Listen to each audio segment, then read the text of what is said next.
in an era of obviously declining resources and increasing demand. So that's the challenge that we face. Given that challenge of increasing demand, especially in areas like social care and reducing resources, unfortunately, as a result of UK government austerity, as much as we may oppose that austerity agenda, it's still incumbent on us to make sure we plan for a future where public services can be delivered in a viable and sustainable way, very much prioritising the things that we've got in our corporate plan of raising educational attainment, protecting the vulnerable, and a cleaner and greener borough. This is very much the sort of the map about how we get there and how we keep those services going in the future. So it's a piece of work that's been ongoing. We're very keen as a council to make sure that we utilise the full sort of talents of our organisation and utilise things from within, rather than going outside to an external organisation, maybe to plan what they think our borough should look like in 5 years' time, and then imposing it on people. We want to work with our staff, with our trade unions, with members, to very much look at what we can do and how we can do it better in the future, how we can do it with less resource in the future, and utilise that sort of knowledge from within. So it's about doing things with people rather than to them. Always when you talk about things like T22, things like strategic plans, people think when you report to them you're coming at them with a lot of solutions. At the moment it's mostly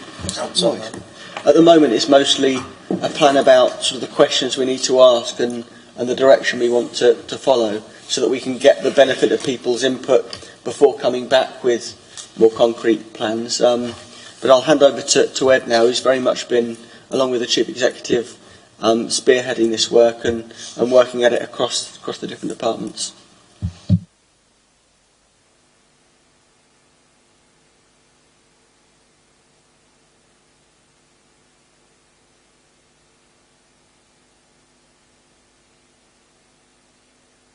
There we go. For the next 20 minutes or so, I shall be Councillor David Daniels. Just bear with me. Okay, thanks, Leader, for the heads up. Members, I'm going to kind of get to the meat of the report as quickly as I possibly can. Section 4 sets out what I would regard to be a timeline of the things that have gone on to date, and so I'm going to assume familiarity with that timeline and flip you over to Section 5 if possible. The camera's now on, David. Shall I come and sit by you? It's the benefit of mobile wireless microphones.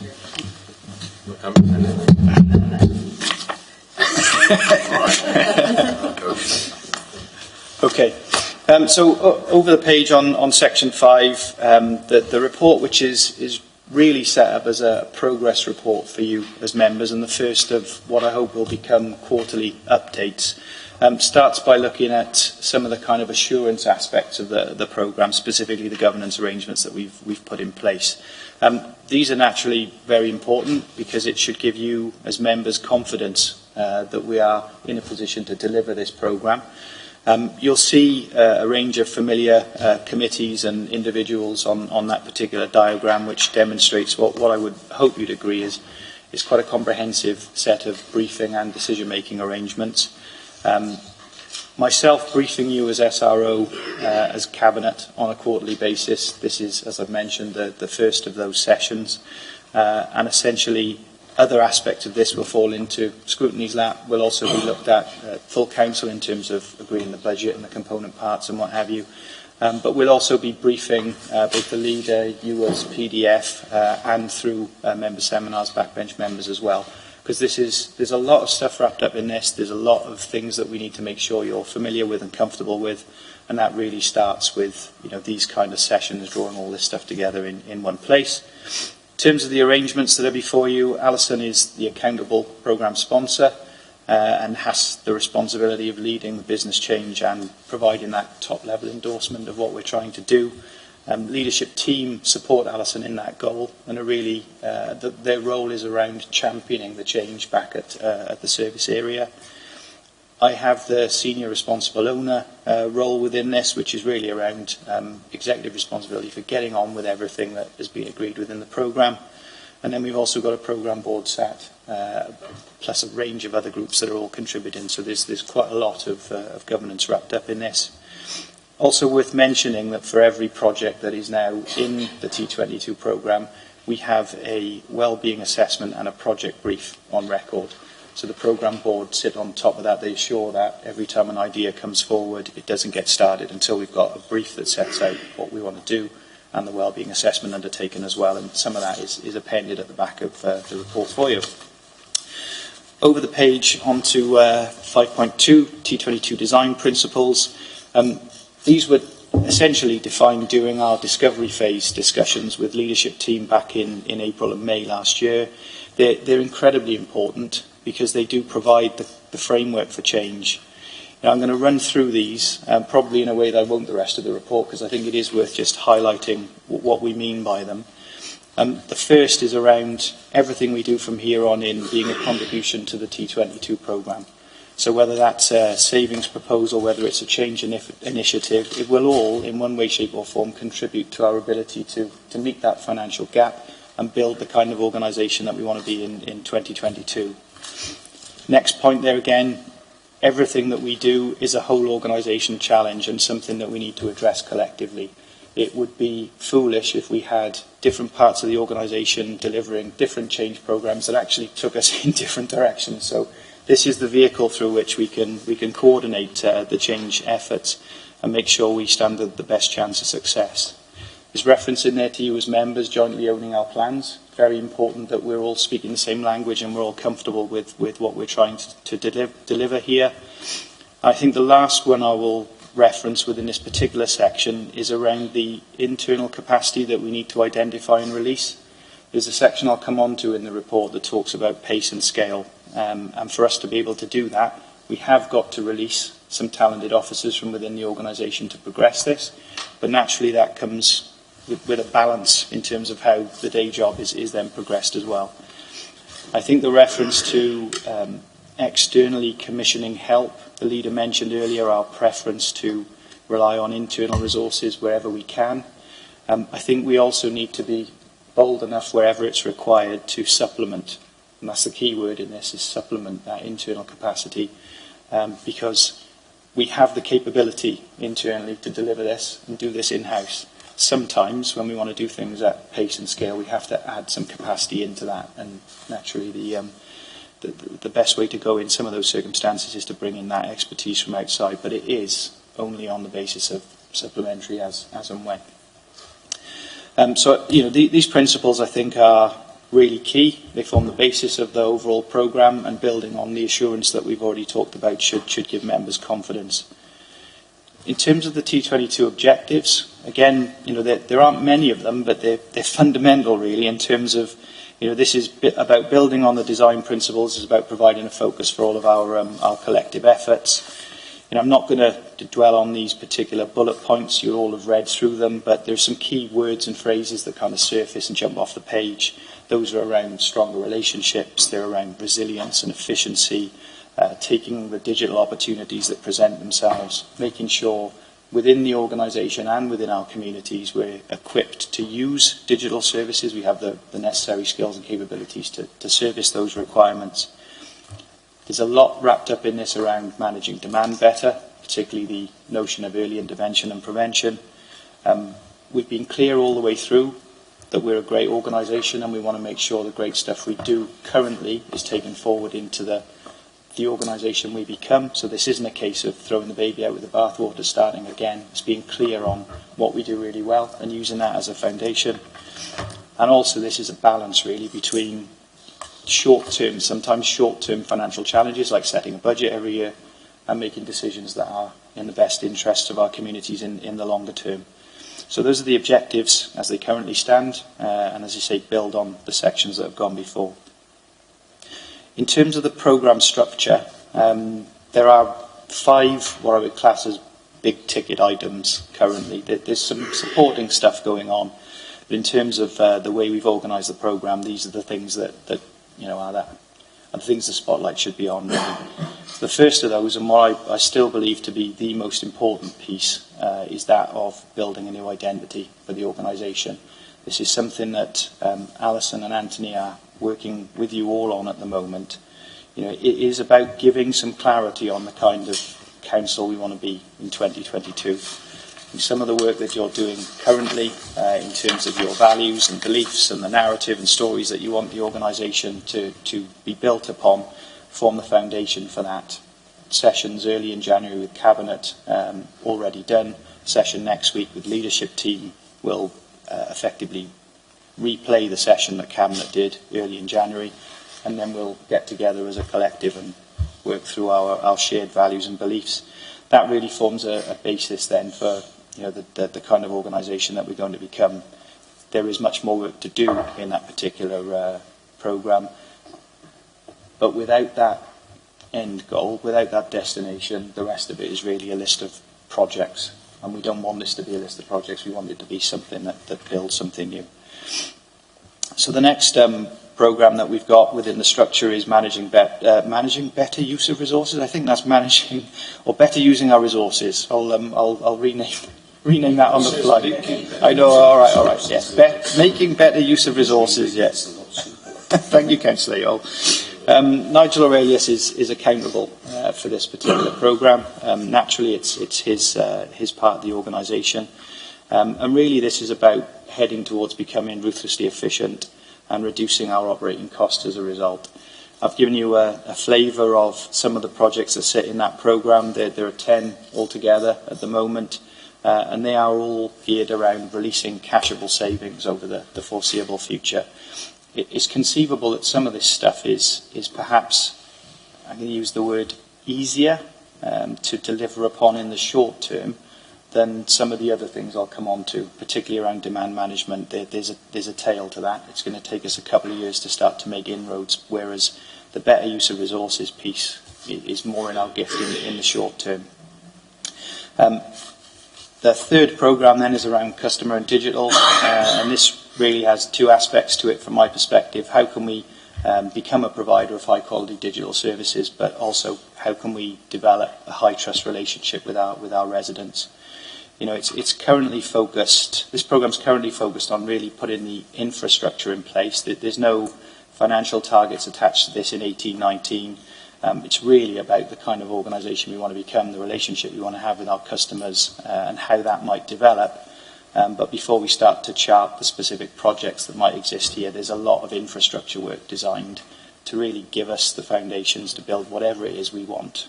So that'll be around telephony, it'll be around customer management systems, workforce automation, a whole heap of technical pieces in there designed to allow us to build whatever we wish moving forwards. The demand management stuff then is being led by Dave Congreve, and this is, as I mentioned previously, a kind of mid to longer term programme that's based around reducing demand.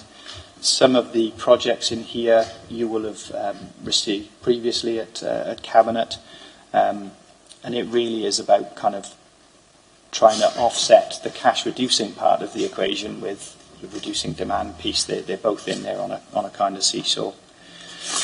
Over the page then, the final big ticket item is around organisational change, and this is the place where all of the savings measures and things we're doing currently that will effectively reduce our operating costs and give us that opportunity to set a balanced budget will form a part.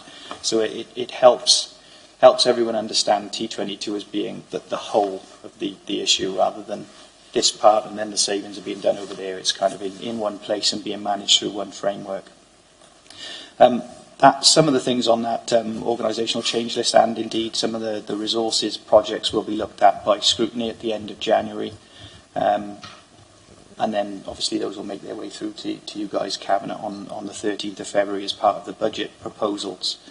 So a lot of activity within the particular framework, lots of savings targets attached, but this is really about creating that new relationship with the community, more so than it is about making savings. But if we do things properly, then there's a way of effectively doing both.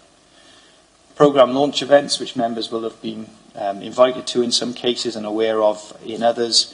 We're heading up towards somewhere between 350 and 400 people that we've spoken to now on a kind of face-to-face basis over the last few months, and Alison and Anthony directly involved in that. as we did so. Obviously, you can't realistically speak to every single member of staff within the organisation in a reasonable space of time. So having done those launch events, we've now set up some intranet pages, and we've started some e-bulletins to staff to keep them appraised of project progress as we move forward. The other key point I'd just draw out here is the ideas. When we've been on the road shows, we've had a lot of ideas from staff, frontline staff in some cases, coming forward. We've also got a bright ideas area of the intranet, which we're using to give anyone that has an idea for making an improvement, doing things better, the opportunity to put that into the mix. We've already got between, I think it's 25 and 30 ideas on the blocks, and those are all things that will have to feature as part of T22. But of course, we have a core set of projects that we're currently able to deliver, and this is extra stuff that we need to factor in. So we'll be reviewing those ideas over the coming weeks and bringing them in as part of the overall framework as well. The last point of the part of the report then, members, is around programme resourcing. Some of this stuff is fairly well rehearsed, but we have in place around 15 project managers. Those are people from across the organisation who have day jobs as well, and in many cases they're relatively senior individuals. We have provided them with training in agile project management. We've provided a workspace on floor 2 in which to base themselves while they're focusing on T22 activity. But as is always the case with these things, they have day jobs to do as well. So we're kind of relying on goodwill and additional effort to progress this at present. Clearly, with such a big change programme, the more resource you put into it, the faster things go, or the more that you can do. So I just wanted to let members know that next time we meet as leadership team, I'll be bringing a paper forward for the leadership team to consider around creating a small but perfectly formed change team who can dedicate their efforts to this agenda. And I think in doing so, the pace with which things are progressing will increase. And if we get to a place where there's a direct correlation between the pace with which the progress is being made and the size of the team, then we might be able to flex that as well.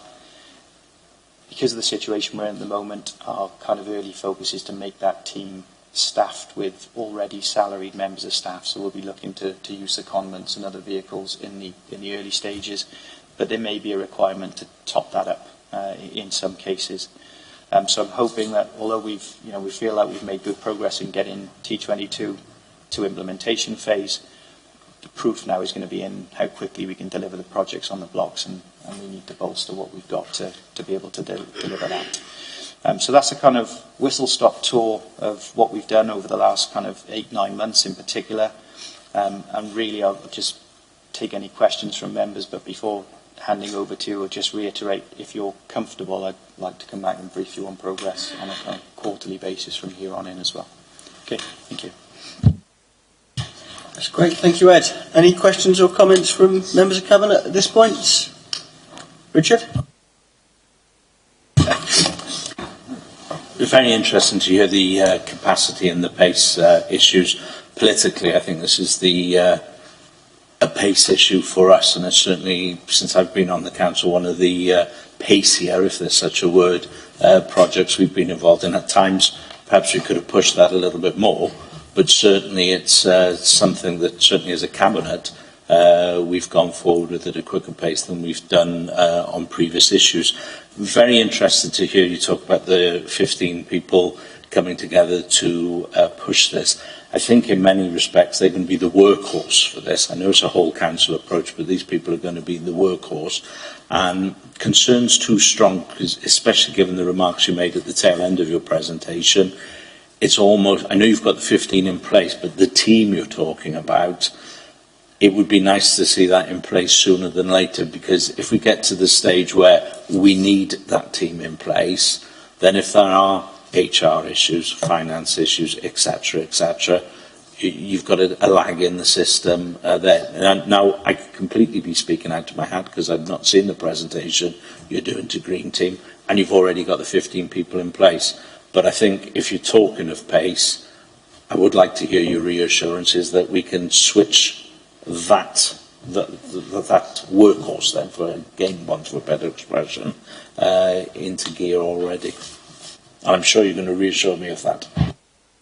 You may consider yourself completely reassured. You know, the report to leadership team, I'm hoping, will set out how we're going to do this, what we're going to do, and will be set out in a way that allows us to deliver on that very quickly. Between now and the leadership team meeting, I've got sessions with Jason Lewis from HR and Dave Lill from Finance to make sure all those questions have been answered by the time the report lands. So as long as the leadership team are comfortable with the content, then we can move very quickly after that. Any other members want to comment at this point? Veronica? Thank you. Fascinating, and obviously some very nimble footwork going on with this and mindset. Do you feel that you have covered every area sufficiently, or are you going to find that there's areas you need to mop up at a later date?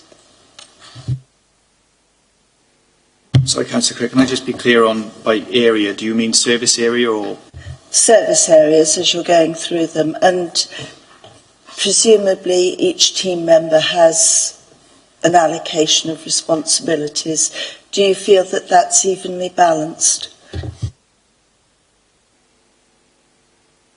I mean, I think in terms of our engagement with service areas, each of the chief officers that have sat alongside us in terms of the launch events has the responsibility of then taking forward change opportunities and generation of ideas and how their staff engage with the programme themselves.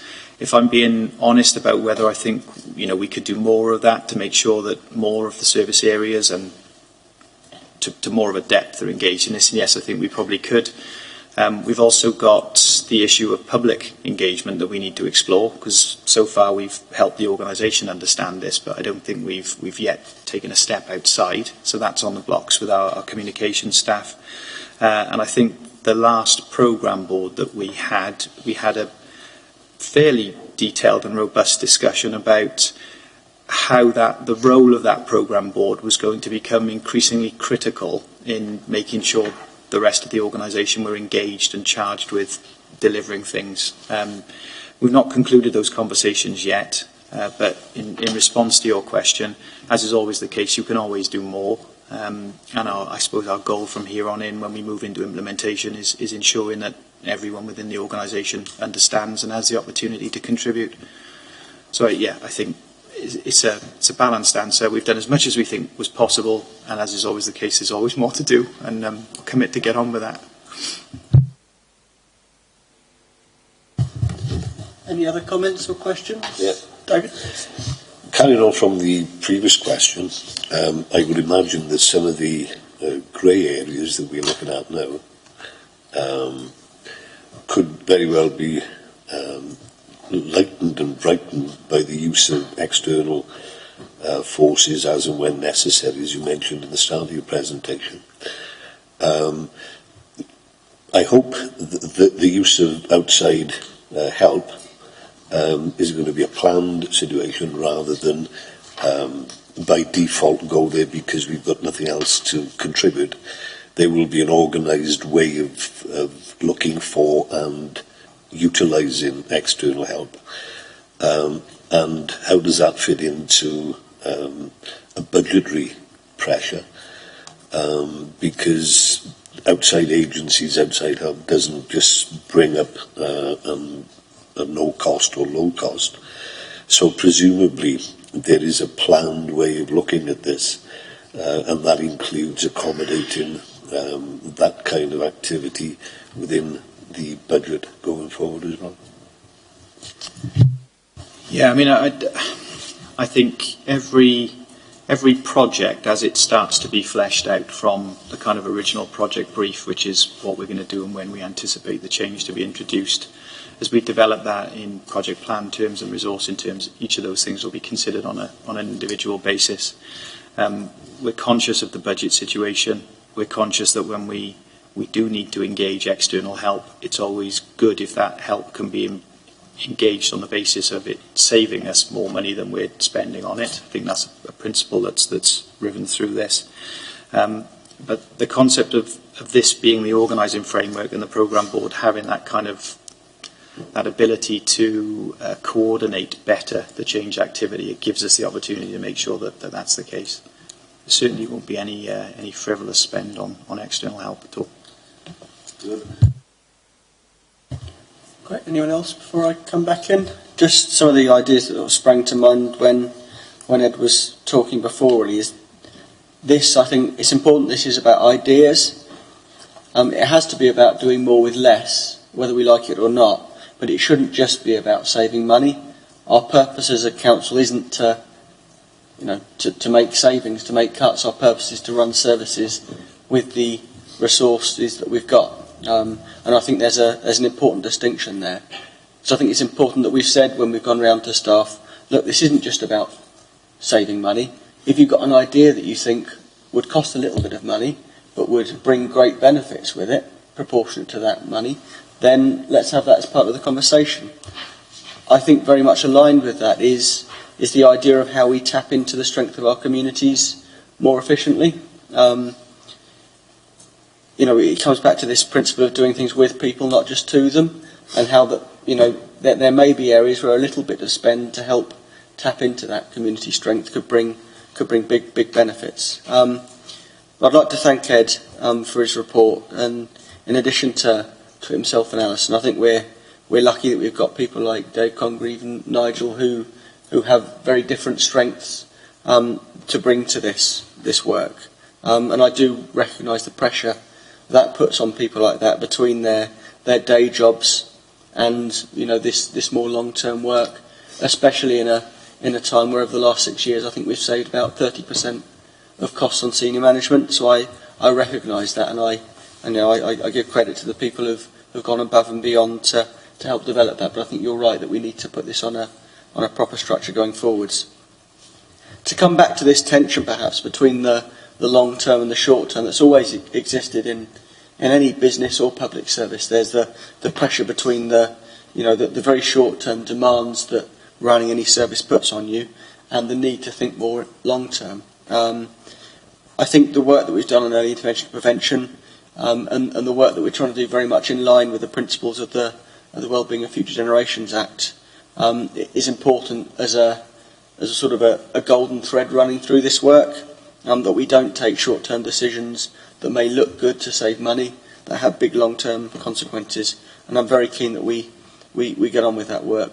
The analogy that's often used is the experience of the fire service in the last 20 years, going very much from a service where they put out fires to a service where they went in and talked to schools, talked to communities about how to prevent fires, things like fire alarms, safety, fire prevention and behaviours that stop fires catching in the first place.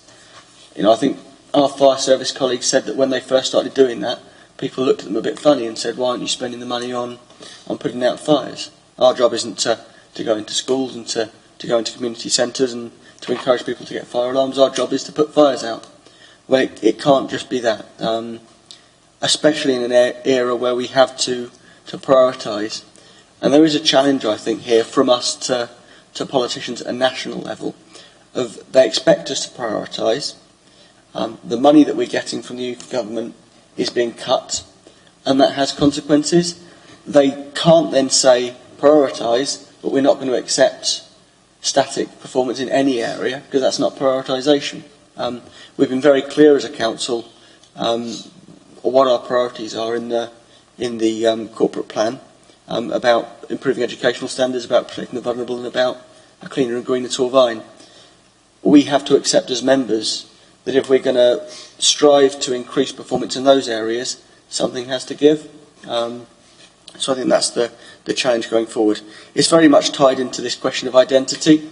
I think recent news, especially this week, has perhaps shown the limitations and the dangers of the outsourcing model in public services as a whole. I think we're very keen certainly as a cabinet and a ruling group, not to go down the route of being a commissioning council like some councils, especially in England, have gone down, where they basically just doled out contracts to the private sector and manage those like contracts. I don't think that's the way forward for public services. But what we do have to say is the alternative to that can't just be the status quo. We have a challenge then, if we don't want to follow that commissioning model, if we believe in public servants delivering public services, we believe in the benefit of that because it's the right thing to do and because I believe it gives better results in the longer term. You know, it's like the partnership approach that we take. I don't just believe in the partnership approach with our staff and with unions because I'm soft and don't want to take on staff or the unions. I believe in it because I think that's the way of getting longer term results, of valuing your staff, in seeing them as your primary resource and working with them. I don't believe that bashing people around the head gets long term results. I believe that working with them does. But if we're to take that approach forwards, we need to show that that can work and that can be viable. And that's the challenge I think that we face with this work, showing that there is a positive future for public services and a council that believes in public services, and taking that work forwards in a positive way. So I thank you for the work you're doing on that, and all the officers who are playing a part, and especially I think the staff at a grassroots level who are contributing to that. It's very easy for staff to sort of say, oh, this is the job of management, I'm not going to stick my neck out and come up with an idea. But if they do, then they should be encouraged and they should be shown how that idea has been taken forwards. Not all the ideas that come forwards will be able to be taken forward for perhaps practical reasons, but I think there's an onus on us to keep that communication going, because the worst thing in the world is if when someone comes forward with an idea and they don't hear anything, they're not going to come forward with a second and third idea. And if we're going to tap into that resource of our staff, I think that's going to be crucial. So on that point, I take Cabinet to the recommendation, unless anyone else has got any contributions to make, at page 22, that we note the progress made to date in respect of T22 and move from the launch phase to formal implementation. And can I have a show of hands in favour? That's carried. Thank you, Ed. If I move us forward then to the agenda item 7 on the joint public protection enforcement policy. If I can spit that out without stumbling on my words.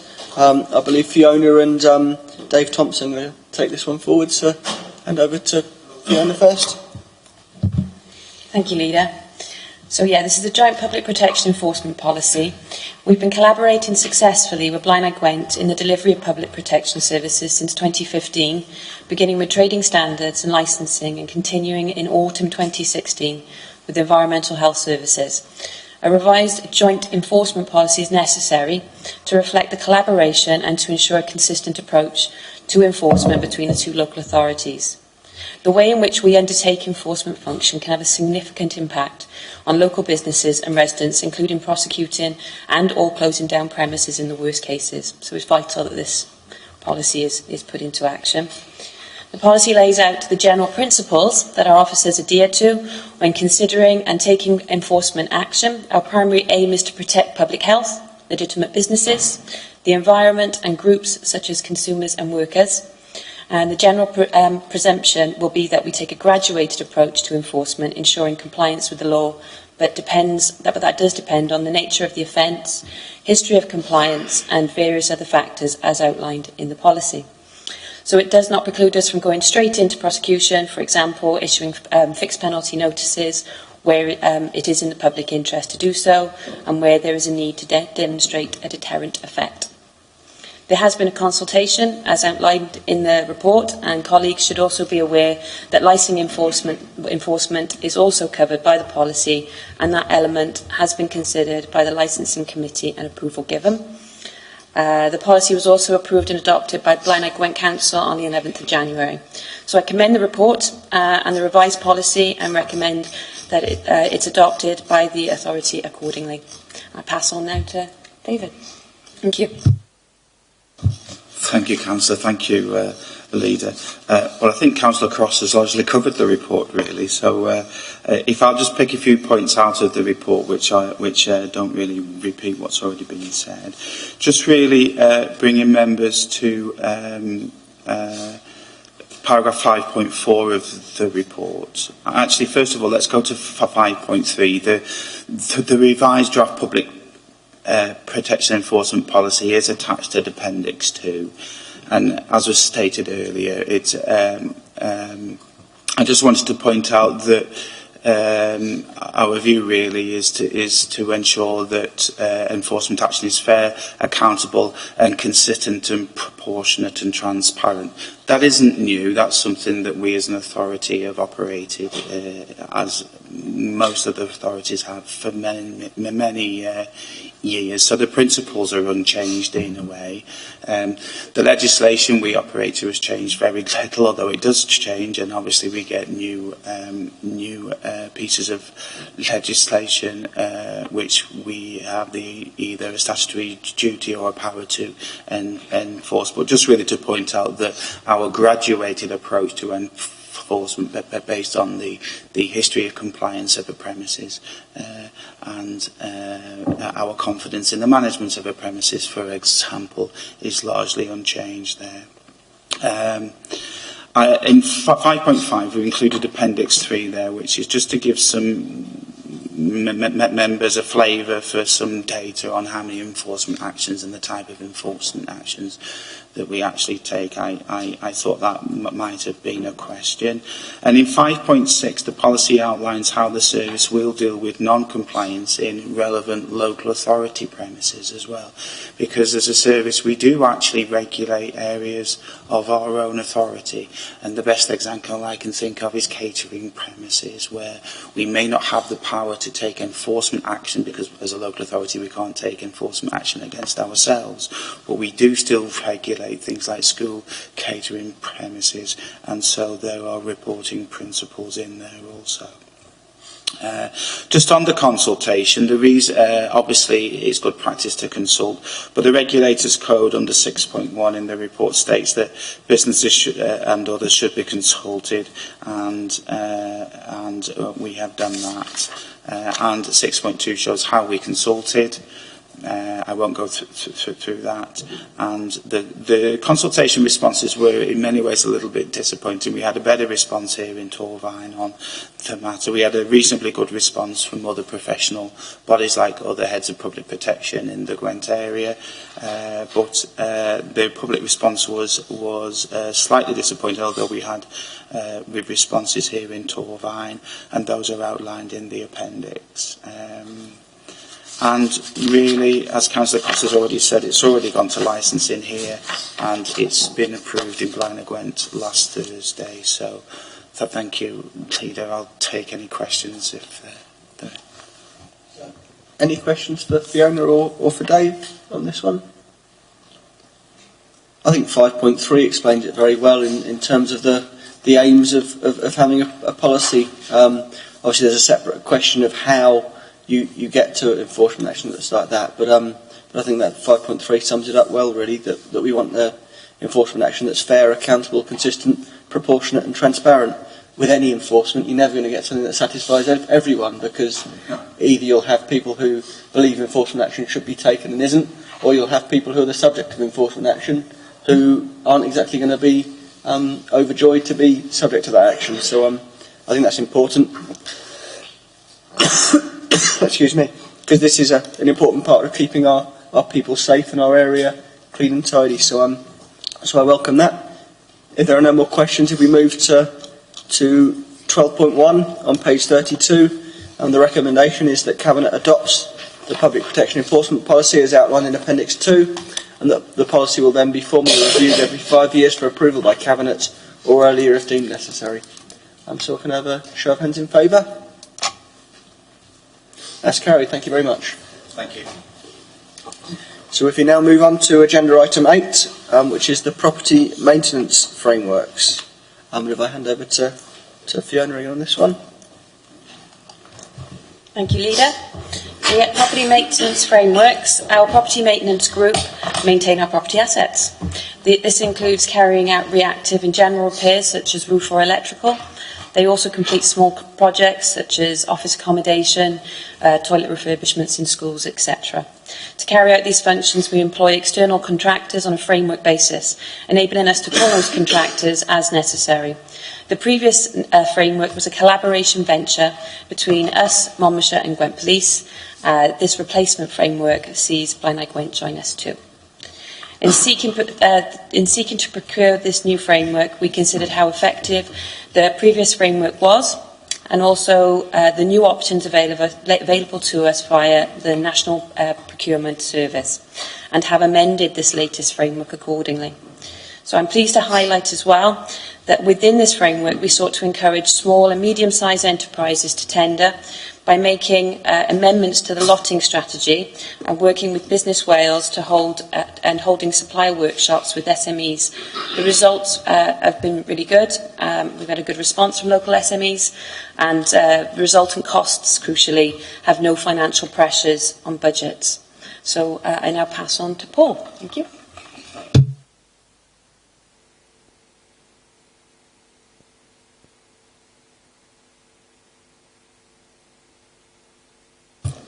Yeah, sorry. So we made some changes this year, and I just want to run through the report, if that's possible, just to some of the areas, not the whole thing, but mainly to pick up on some bit more detail of what Councillor Cross has just outlined. So we're seeking approval from Cabinet to appoint 5 contractors to the maintenance framework agreement. The key messages based in this is how long we've had this arrangement, which is about 9 years now. We've had an arrangement collaboratively between us and Gwent Police and Monmouthshire. It's worked very well. It delivers efficient maintenance frameworks, allows us to get our works done quickly and complying with all the contract standing orders. So Blaenau Gwent, we were fortunate to get Blaenau Gwent on board this year, so they've come along with us as well. So now we've got a bigger region, so there's bigger scope for contractors to do more work. The procurement exercise was undertaken collaboratively between all of us. It was very much a team effort with each parties from each authority coming in and supporting. So a bit of the background. I don't want to touch on too much of the background, but I want to draw your attention to sort of from point 4, point 2 down, where we started to consider what alterations and changes we would be looking at. One of the things we recognise is that we're trying to support SMEs as much as possible, and even smaller than SMEs, some of the micro businesses as well. And to do that, we thought by lumping this all together in a full region over 3 councils would probably preclude some of them from having an appetite to apply, or even the capability to apply. So we looked at that and we thought about, well, how do we address this? We want contractors that are going to give us good value for money. We want to support the local community, and we want to make sure we've got small, medium-sized enterprises on board. So one of the areas we did was we broke down some of the lotting strategies, looking at, rather than it being one region, being selected over different regions and then different specialities as well. We checked on, there's other frameworks available now around the National Procurement Service, so we're accessing some of the works that we do through those now. So some of the works in this framework now have been taken out and been led by the National Procurement Service. But certainly there's a bit of a change then, a difference in the focus of what this contract is to what it was previously. So it's very much now about responsive repairs, planned work and project work. We then looked at the lots. We worked with, to further encourage some of the small enterprises, we did some supplier events, and we called in Business Wales to support us on delivering that. Business Wales giving advice to the small companies to support how they make these bids, because some of our procurement processes can scare off some of the very small businesses. So we give them the support they needed on that. We had a great turnout on those events. We looked at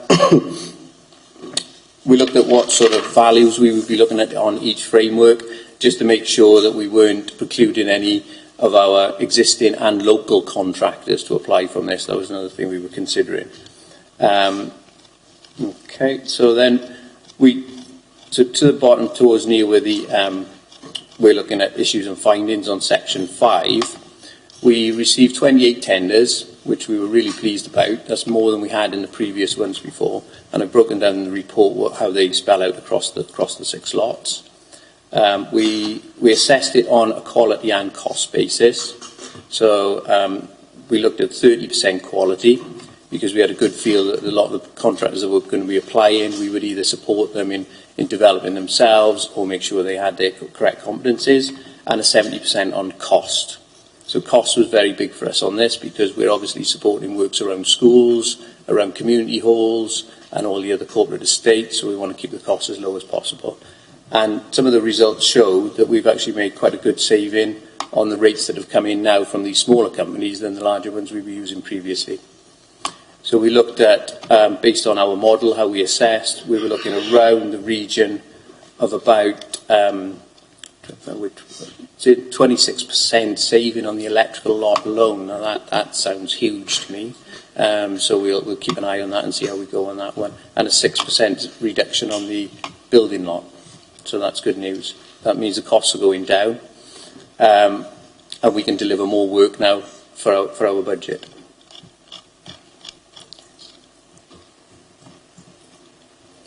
The final selection would be to look at 5 tenderers per lot. So what we're asking for is that we consider looking at appointing 5 contractors to each lot. Now, some of those contractors will be the same across 3 lots or 6 lots. They all had the opportunity to bid for 1 lot or all of them, as they felt they had the capacity to do. In section 6, we consulted with all the relevant parties as appropriate. We've carried out a wellbeing assessment, and that's touched at the end of the report. We found that there's no foreseeable risks we could find with taking on this venture and appointing the contractors, but there would be a risk if we didn't get approval from Cabinet today to do this, that we wouldn't be able to deliver our maintenance services. Or certainly not as effectively as we can under this arrangement.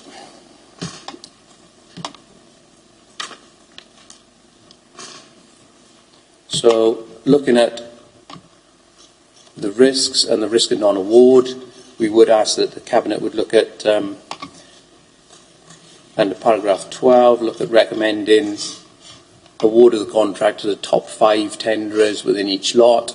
And we would be looking at a preferred contractor then delivering the majority of the work, who would be the number 1 ranked contractor. Thank you. That's great. Thank you, Paul. Any questions or comments from Cabinet members? It's great to see, 3 things really. One, the work that you've done with SMEs, breaking, the work down into lots to make it more accessible to them, and holding those supplier events. I think that's good because of the wider benefit to the local community. And also, as you say, that can help us get savings often, and maybe provide a more responsive service than just going to bigger firms. So that's welcome. The collaboration, of course, is welcome. It's good to see an expanding collaborative effort there with Blaenau Gwent, Monmouth and Gwent Police. It shows really that in Torfaen and our part of Gwent, I think we're one of the public service organisations most at the forefront of collaboration, where it results in an improved service and in savings. People often say that people in power should sort of put aside political point scoring for, in favour of delivering better services to local residents, and I think the work that we do with Monmouthshire is a good example of doing that. 2 councils working together where it makes sense for us to do so for the services that people receive. So it's good to hear about the value for money that's being provided by that approach as well. So thank you for the work you've done and for that report.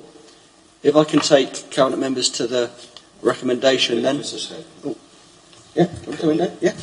Might be a pithy point. It might be a pithy point, but under measures of success 10.1, the officer group believes this collaborative framework provides evidence of successful, efficient delivery of property maintenance. Surely it's potential rather than de facto measure of success. It's a small point, but I think it's an important one as well, because it doesn't make sense otherwise, does it? Yeah, Yeah, I think that's kind of based on what we found from the past frameworks we've had. This is the third iteration now of the framework, and every time we do this, we find that we're able to get our key performance indicators higher. So, yeah, I think it's based on that more than anything, but I take your point. Yeah, we don't know yet until we've delivered it under this new style, do we? Okay, everyone happy then to go to the recommendations? Yes. On page 66, that we approve the award of the contract to the top 5 tenderers following robust evaluation for the general building and electrical maintenance and refurbishment works lots for the property management collaborative framework with Monmouthshire County Council, also acting as agent for Gwent Police and Blarney Gwent County Borough Council. A show of hands in favour? That's carried. Thank you very much. If I can then move us to agenda item 9, the disposal of 2 school sites, Brinteg Nursery and Blenheim Primary School. And hand over to Veronica initially. Thank you. This report really does reflect very much our social responsibility and our awareness that we must prioritise the consideration of our vulnerable residents. In other words, in this case particularly, looking at social housing and the means by which we can increase this. So these 2 sites, Brinteg Nursery is in Abersucken Ward and Blenheim Primary School, Fairwater Ward. At Blenheim there is surplus land. So we're asking that initially the site at Brinteg Nursery is declared as surplus to council requirements. From the date when it will cease to be occupied for education purposes, it is still open as a site. In contrast to that, obviously the land at Blenheim Primary School has already been declared surplus. So we're looking for limiting the potential purchasers to registered social landlords, of which we've got 3 in our area, Pobble, Melin and Bonafon. And this, through doing this, we should be maximising the number of affordable housing that's available in the area. So it will be done by disposal for market value, and the monies will then come back into our capital programme. So it really is a win-win situation, I think, in many ways. Victor will continue to explain the ways in which we're going to do this, and if you'd like to go ahead, Victor, now.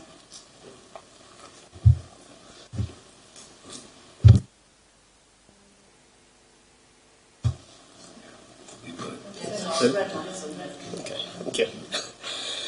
Yes, in the past when we've had surplus sites like this, we've tended to go one way or the other. We've either gone to the market and then RSLs, if they wanted to acquire the land, have competed with private sector developers, or we have ring-fenced the sites for RSLs, but with a view to sell the sites at less than market value. So in this case, it's kind of a hybrid of the 2 options, where we are ring-fencing them for RSLs, but also with the desire to have the full capital receipt because of the capital program that the council is undertaking. So the element of maximising the affordable housing, for example, on these sites, they're relatively small sites, and you're probably looking at something like 20 dwellings, but that would be 20 all affordable housing units, whereas if you went the private sector model, you'd be talking 30%, so 6 units instead of 20, so it is quite a significant contribution to the supply of affordable housing within the borough. I believe indications from the RSLs is that there is interest for these sites, so it's very unlikely that we'll get to the point where none of the sites have been taken up by the RSLs and we're having to go to the market, but we have that as a fallback position, that if there wasn't interest for whatever reason, then we would take them to the market, but I think that is very, very unlikely. Thank you. Who wants to come in on this one? Dave? Thanks to everyone who's put hard work into this. From a housing perspective, welcome it very much. because prioritising RSLs, we have a good track record, as Victor and Veronica have already said, good track record of delivering good quality affordable homes, particularly in the current climate that we're in at the moment. We're in a difficult time housing-wise. This is very welcome, and the added benefit of it potentially fetching market value, so then being reinvested into 21st century schools, is fantastic. And then on top of that, the fact that they would be built on brownfield sites as opposed to greenfield sites, it's ticked multiple boxes there. So this is very welcome all over, really. So well done to everyone for achieving this. Thank you. Any more points, colleagues?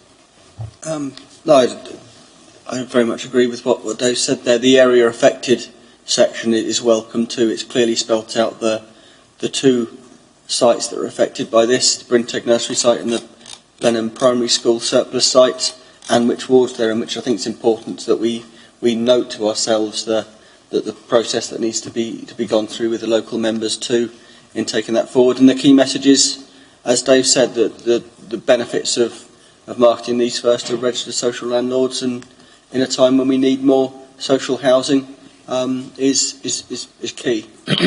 So in the absence of any other questions or comments, if I take you to the recommendations then, at the bottom of page 73, there's 4 recommendations there. I won't read them all out. Are people content to approve? That's great, that's carried. Thank you very much, Victor. Thank you. And at that point, I'll close the webcast. Thank you for everyone for attending and everyone for watching.